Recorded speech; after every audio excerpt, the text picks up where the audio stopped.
Good morning dear students. आज आपल्याला second cross बघायचा आहे. काल आपण फर्स्ट क्रॉस बघितलं होतं की ज्याच्यामध्ये मी तुम्हाला सांगितलं होतं की कशा प्रकारे F1 जनरेशन मधलं प्रोजेनी आपल्याला मिळतं किंवा ऑफस्प्रिंग मिळणार आणि सेकंड जनरेशन मध्ये दॅट इज F2 जनरेशन मध्ये कुठल्या प्रकारचे आपल्याला प्रोजेनी मिळणार किंवा ऑफस्प्रिंग मिळणार हे आपण ऑलरेडी कालच्या लेक्चर मध्ये बघितलंय.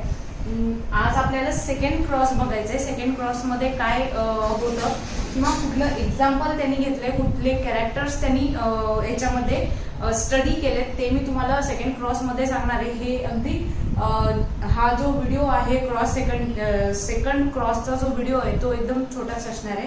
हे फक्त मी तुम्हाला एवढं एक्सप्लेन करणार आहे. उद्या आपल्याला सेक्स लिंकशी रिलेटेड जे इनहेरिटन्स असतं किंवा कुठल्या प्रकारचे सिमिलॅरिटीज असतात, व्हॅरिएशन्स कुठल्या प्रकारचे असतात किंवा एक विडोज पीक म्हणून आहे की विडोज पीक म्हणजे काय, त्याच्यामध्ये कशा प्रकारचं त्यांचं फेशियल स्ट्रक्चर असतं ते मी तुम्हाला सांगणार आहे. आज हे क्रॉस फक्त आपल्याला सेकंड क्रॉसच बघायचं आहे आजच्या लेक्चरमध्ये.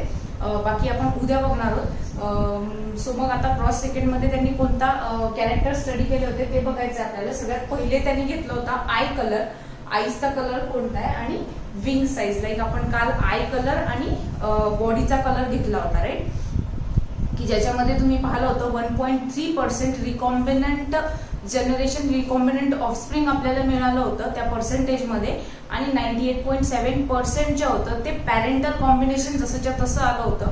याच्यावरून आपण काय कन्क्लूड केलं होतं की ते जे जीन्स आहेत बॉडी कलर आणि आय कलर वाले, हे दोन्ही जे जीन्स आहेत ते जवळजवळ प्रेझेंट असतात, ते एकमेकांशी घट्ट लिंक्ड असतात म्हणून ते तसेच्या तसे इनहेरिट होतात, ते सेपरेट आउट होत नाही. म्हणून आपल्याला पॅरेंटल कॉम्बिनेशन कालच्या क्रॉसमध्ये जास्त मिळाले होते, वाईल जे नवीन रिकॉम्बिनेशन्स होते ते आपल्याला कमी क्वांटिटीमध्ये मिळाले होते राईट.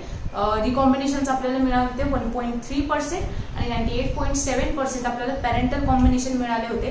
ह्याच्यावरून आपण असं कन्क्लूड करू शकतो की ते जीन्स कदाचित जवळजवळ प्रेझेंट असल्यामुळे ते सेपरेट न होता तसेच्या तसे एकत्रितपणे इनहेरिट झाले.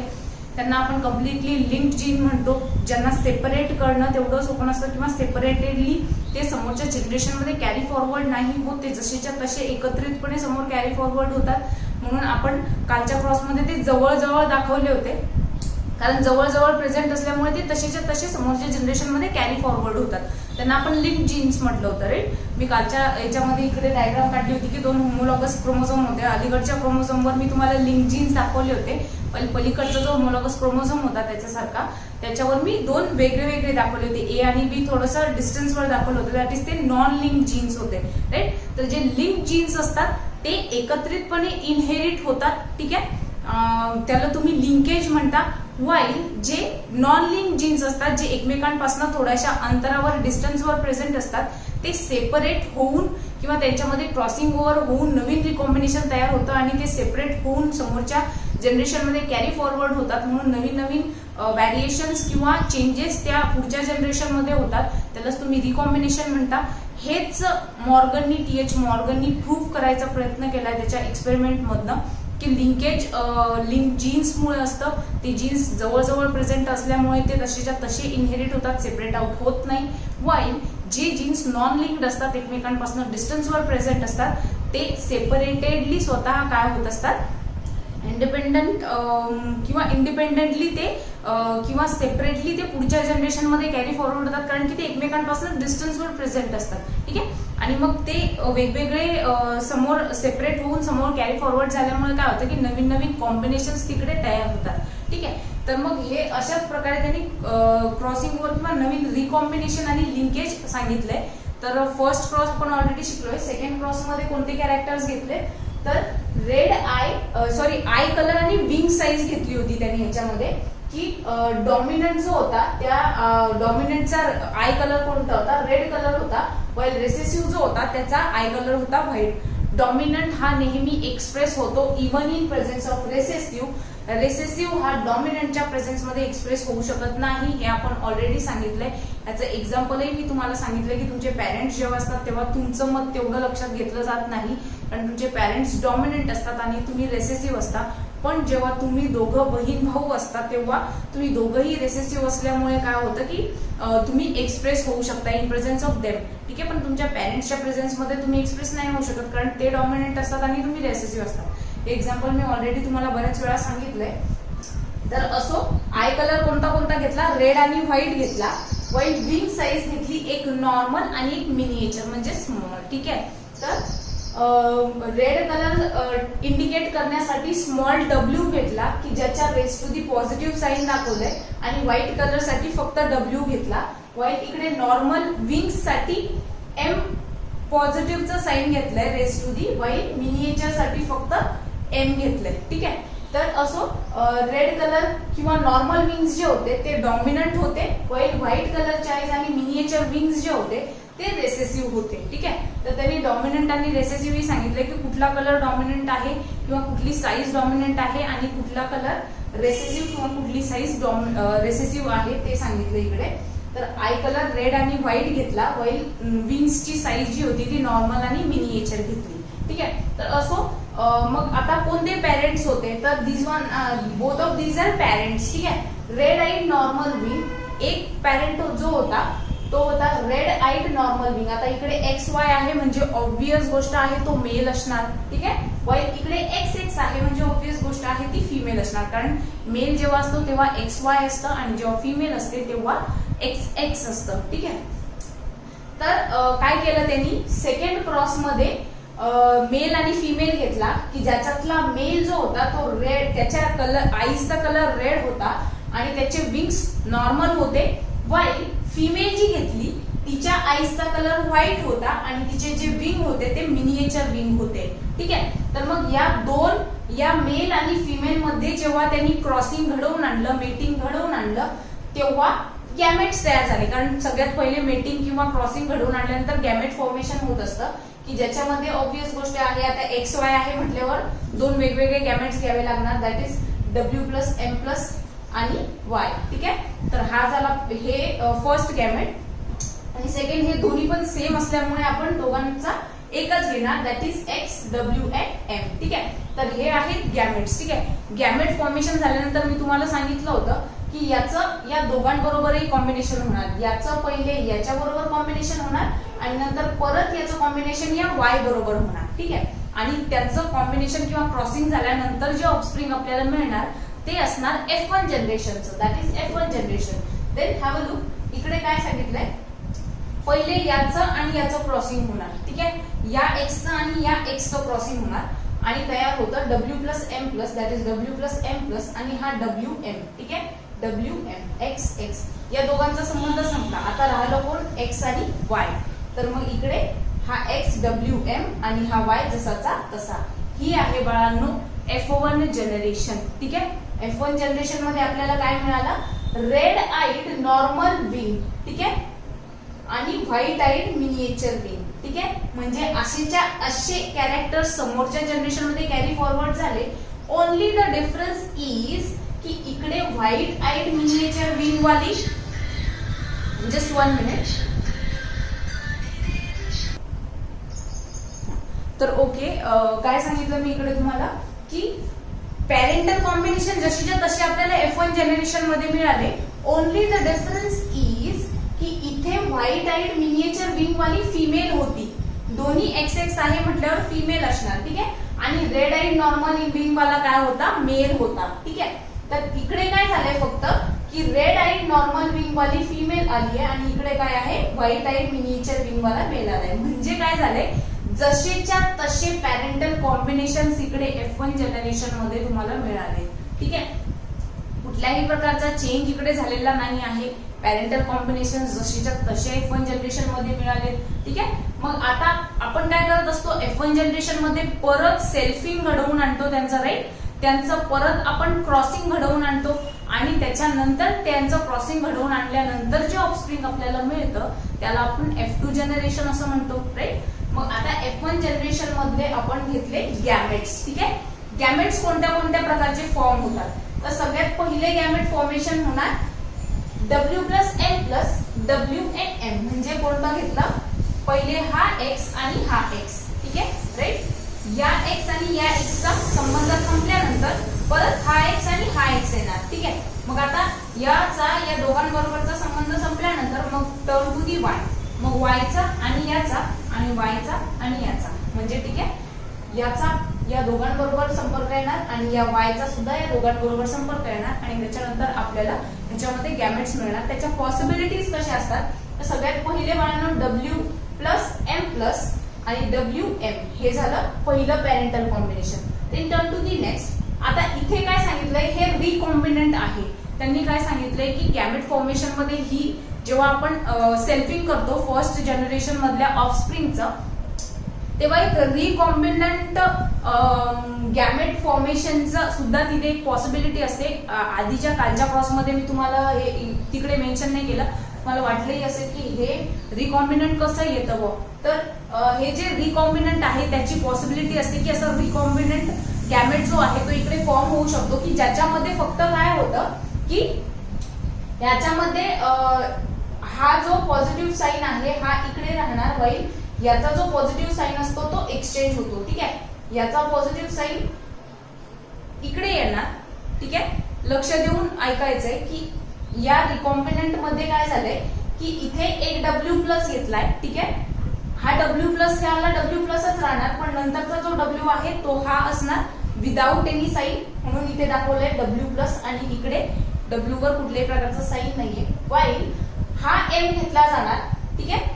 पण इथे कोणतं साइन आहे, पॉझिटिव्ह साइन आहे आणि इकडे कुठल्याही प्रकारचा साइन नाही आहे, ठीक आहे. मग इथला जो M असतो तो हा घेतला जातो, ठीक आहे. म्हणजे इकडे काय केलंय, M पॉझिटिव्ह घेतलंय, म्हणजे एक्सचेंज झालेत. इथे फक्त काय झालंय की याच्यातला एक W प्लस जो आहे तो इकडे घेतलाय आणि नंतरचा W नॉर्मल घेतलाय की ज्याच्यावर कुठल्याही प्रकारचा साइन नाहीये, ठीक आहे. म्हणजे एक घेतला प्लस वाला W, दुसरा घेतला नॉर्मल W, वाईल एक घेतला नॉर्मल M, ठीक आहे. इकडे याचा नॉर्मल M घेतलाय, वाईल दुसरा M जो घेतला तो पॉझिटिव्ह वाला घेतलाय, म्हणजे रिकॉम्बिनंट गॅमेट तिकडे दाखवलंय त्यांनी, ठीक आहे. लक्षात घ्यायचंय एक W पॉझिटिव्ह वाला घेतला, दुसरा W नॉर्मल आहे, ठीक आहे. वाईल एक M नॉर्मल घेतलाय आणि दुसरा M पॉझिटिव्ह वाला घेतलाय, म्हणजे इथे W plus M and WM plus, ठीक आहे. म्हणजे हे रिकॉम्बिनंट गॅमेट त्यांनी फॉर्म होताना दाखवलं इकडे की पॉसिबिलिटी त्या गॅमेटची जेव्हा यांचं सेल्फिंग होतं तेव्हा असा रिकॉम्बिनंट जो गॅमेट आहे तो तयार होत असतो आणि शेवटचा जो आहे तो नॉर्मल आहे, that is WM and Y, ठीक आहे. म्हणजे हा WM and Y, ठीक आहे. फक्त यांचं काय होतंय इथे साइन एक्सचेंज होऊन काय होतंय, फक्त नवीन रिकॉम्बिनंट गॅमेट तयार होतोय. वाईल बाकीचे जे कॉम्बिनेशन्स आहेत दोन्हीही ते पॅरेंटल कॉम्बिनेशन्स आहे, त्याच्यामध्ये कुठल्याही प्रकारचा चेंज नाही आहे. फक्त हा मधला जो गॅमेट तयार झालाय तो रिकॉम्बिनंट असतो आणि ती पॉसिबिलिटी असते की तिथे रिकॉम्बिनंट गॅमेट तयार होतो ड्यू टू F1 जनरेशनच्या सेल्फिंगमुळे, ठीक आहे, किंवा मेटिंगमुळे. तर ओके, इकडे आता गॅमेट फॉर्मेशन झालंय. मग आता गॅमेट फॉर्मेशन झाल्यानंतर काय होत असतं, त्यांचं परत क्रॉसिंग होत असतं, त्या गॅमेट्सचं फ्युजन होत असतं आणि नंतरची F2 जनरेशन आपल्याला वळांना मिळत असते, ठीक आहे. देन मग आता काय होत असतं इथे, तर या WMचं किंवा या Xचं कॉम्बिनेशन या चौघांबरोबर होणार, ठीक आहे. Xचं कॉम्बिनेशन याच्या बरोबर होणार, परत या Xचं कॉम्बिनेशन या X बरोबर होणार, परत याचं कॉम्बिनेशन या X बरोबर सुद्धा होणार आणि याचं कॉम्बिनेशन या X बरोबर सुद्धा होणार, ठीक आहे. मग आता या Xचं कॉम्बिनेशन या चौघांबरोबर झालं की टर्न टू दी Y, मग या X सारखंच या Yचं कॉम्बिनेशन सुद्धा या चौघांबरोबर होणार आणि नंतर आपल्याला मिळणार F2 जनरेशन, ठीक आहे. कसं, तर टर्न टू दिस पॉइंट. काय, आता सगळ्यात पहिले या X आणि या Xचं कॉम्बिनेशन होऊन काय तयार होणार, W plus M plus WM, W plus M plus WM, ठीक आहे. हे झालं पहिलं parental combination. Then turn to this next X, WM WM, WM WM, हे दोन्ही सुद्धा काय आहेत, पॅरेंटल कॉम्बिनेशन आहे, जसेच्या तसे पॅरेंट सारखे त्या F2 जनरेशन मधल्या ऑफस्प्रिंग मध्ये आले, ठीक आहे. मग आता या X आणि या दोघांचा संबंध संपला. आता या X आणि या दोघांचा रिकॉम्बिनंट मधल्या त्यांचं कॉम्बिनेशन होणार. तर काय तयार होणार इकडे, W plus M WM, W plus M WM, ठीक आहे. ओके. देन नेक्स्ट पॉइंट, आता या दोघांचा एक्सचा संबंध संपला. आता हा एक्स आणि हा उरलेला एक्स, मग तयार काय होणार WM plus WM.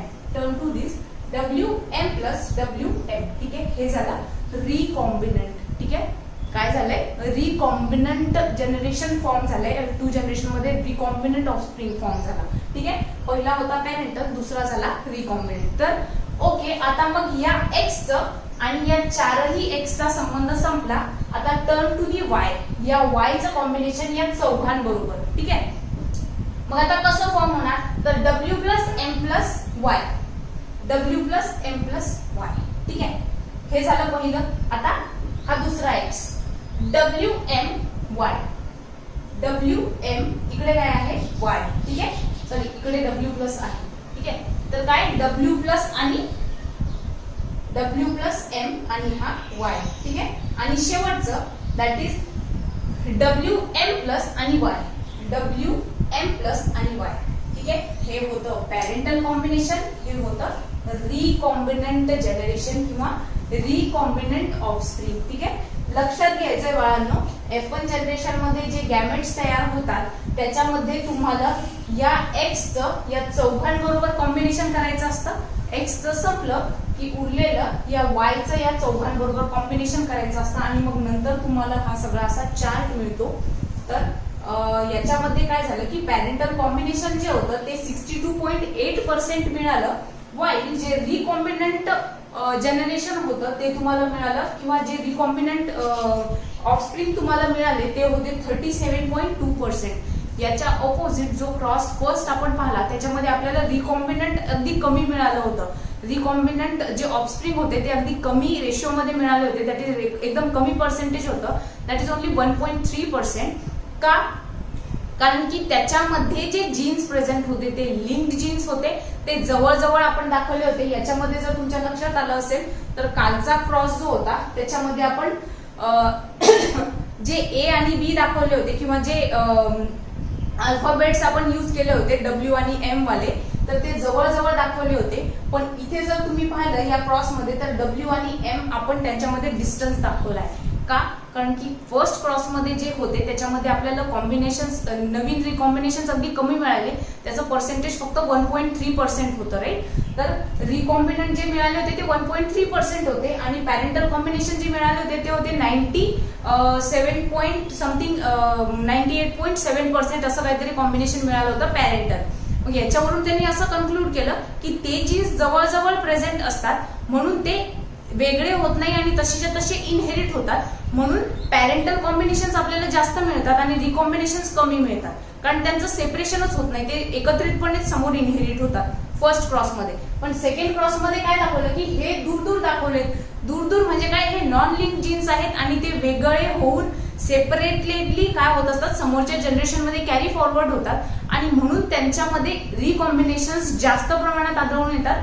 That is 37.2% recombinant offsprings आपल्याला मिळाले.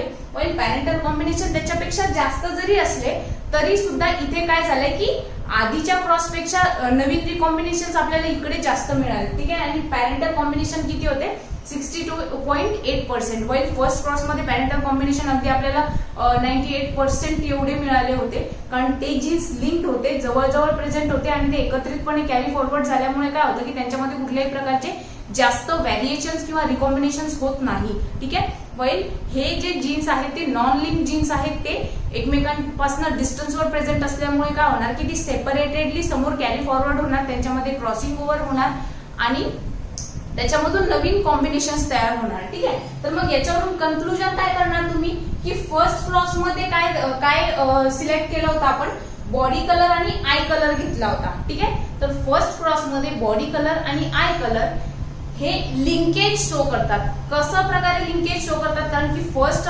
क्रॉस मध्ये आपल्याला जे नवीन रिकॉम्बिनेशन्स होते ते फक्त 1.3%च मिळाले होते, वाईल पॅरेंटल कॉम्बिनेशन 98 एवढे मिळाले होते. इट मीन्स की ते जीन्स लिंक्ड असल्यामुळे ते एकत्रितपणे कॅरी फॉरवर्ड होतात आणि तिथे पॅरेंटल कॉम्बिनेशन जास्त तयार होतात as compared to recombinant generation. ठीक आहे, किंवा रिकॉम्बिनंट ऑफस्प्रिंग. फर्स्ट क्रॉस मध्ये आपल्याला पॅरेंटल कॉम्बिनेशन जास्त मिळाले म्हणून याच्या याच्यावरून आपण त्यांनी असं कन्क्लूड केलं की बॉडी कलर आणि आय कलर साठी लागणारे जे जीन्स असतात ते लिंक्ड जीन्स असतात, ते लिंक जीन्स शो करतात आणि म्हणून ते लिंकेज शो करतात. वाईल सेकंड क्रॉस जो होता त्याच्यामध्ये आपण विंग साईज आणि आय कलर सिलेक्ट केला होता, ज्याच्यामध्ये आपल्याला रिकॉम्बिनेशन सुद्धा जास्त प्रमाणात दिसून आले, दॅट इज 37.2%. इट मीन्स की त्याच्यामध्ये नॉन लिंक जीन्स प्रेझेंट असल्यामुळे काय होतं, नवीन नवीन कॉम्बिनेशन्स तयार होतात, कारण ते जीन्स जे असतात ते सेपरेट आउट होतात आणि समोर कॅरी फॉरवर्ड होतात, त्यांच्यामध्ये सेपरेशन होतं, क्रॉसिंग ओव्हर होतं आणि नवीन कॉम्बिनेशन्स तयार होतात. ठीक आहे, तर अशा प्रकारचं कन्क्लुजन त्यांनी सांगितलं आणि लिंकेज आणि क्रॉसिंग ओव्हर किंवा रिकॉम्बिनेशन त्यांनी आपल्याला दाखवून दिलं. Okay, that's it. हे होतं मॉर्गन्स एक्सपेरिमेंट. त्याचे फोटोज मी तुम्हाला ग्रुपवर शेअर करते. याच्यानंतरचा नेक्स्ट पॉईंट आपण उद्या बघणार आहोत. If in case of any query you can ask me on group. याचे फोटोज मी तुम्हाला फॉरवर्ड करते. Okay, bye bye, have a good day.